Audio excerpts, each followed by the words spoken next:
I felt like once I put it on, all these positive changes would come around. Do you feel there's a challenge as a young Muslim wearing a hijab? Hijab, that's the word. Maybe I will be losing friends even when I will change the dress code. My dad was secular, my mom is religious, so it was hard to take a path for me. I'm a born Canadian who have issues that are affecting me as a Canadian. We had a number of great mosques. Combined with the racism of having eggs thrown at me, of having the Nazi sign drawn on my door. You know you are welcome. Bathing suit, mini skirt, goodbye to everything.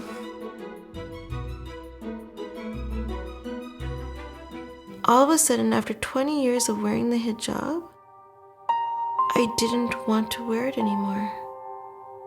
It's just the devil's playing games with me and he's trying to make me disobey God and rebel against him. Законы ислама. Для меня это непривычно. Will they still believe in my work if I take off my hijab? Is that like a prop? She had to hide her hair from me in case it inflamed my animal lust.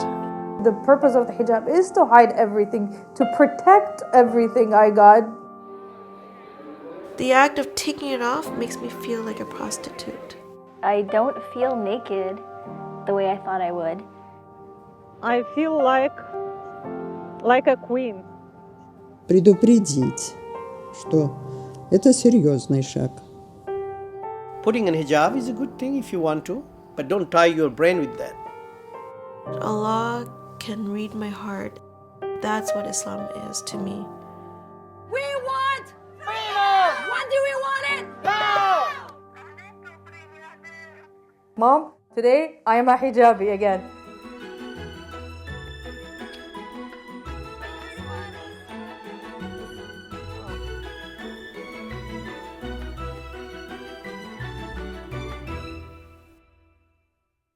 I'm ready.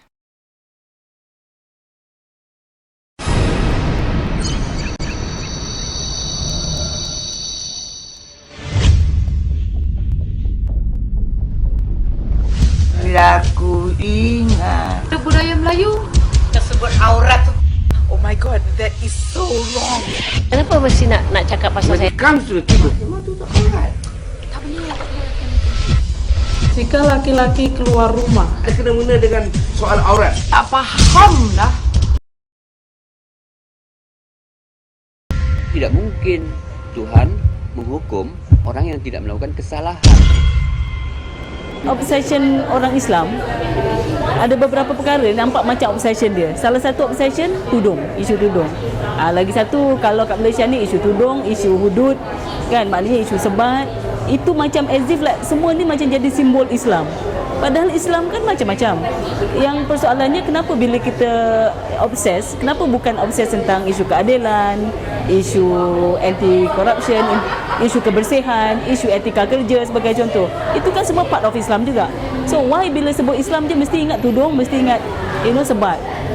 Kenapa tak ada image, sampaikan, for example, sampaikan sekarang isu kapal terbang kita yang ditimpa bencana. Straight away salahkan pramugari. Straight away macam penyelesaiannya pramugari pakai tudung. Kan? Macam like are women the cause of celaka or women cause of evil? Apakah hanya selai kain tu jadi penyebab malapetaka dekat dunia ni? Padahal dalam Quran tak ada cakap pun pasal sama ada hukuman terhadap orang tak pakai tudung ataupun maknanya satu kaum ataupun satu bangsa tu dilaknat ataupun diterima bala bencana hanya kerana wanitanya tak pakai tudung. Ada dalam Quran. Why suddenly like as if like semua bencana, tsunami ni, kapal terbang, semua sekali macam salah perempuan tak pakai tudung. To that extent is the obsession and the perverse thinking of some Muslim society, including Muslim religious figures. You watched the film just now. Are you surprised that also women from abroad, especially those women who are living in Canada, that they also suffer the same issues that Muslim women here suffer? Tapi kadang-kadang macam Muslims ataupun sesiapa juga in minority communities sometimes pun have a conflict with issue of identity. Kadang-kadang isu of identity. Dan isu Islam ni pun ialah Islam all over the world. So maknanya especially after the Iranian Revolution, macam ada some kind of dipanggil kembali kepada Islam.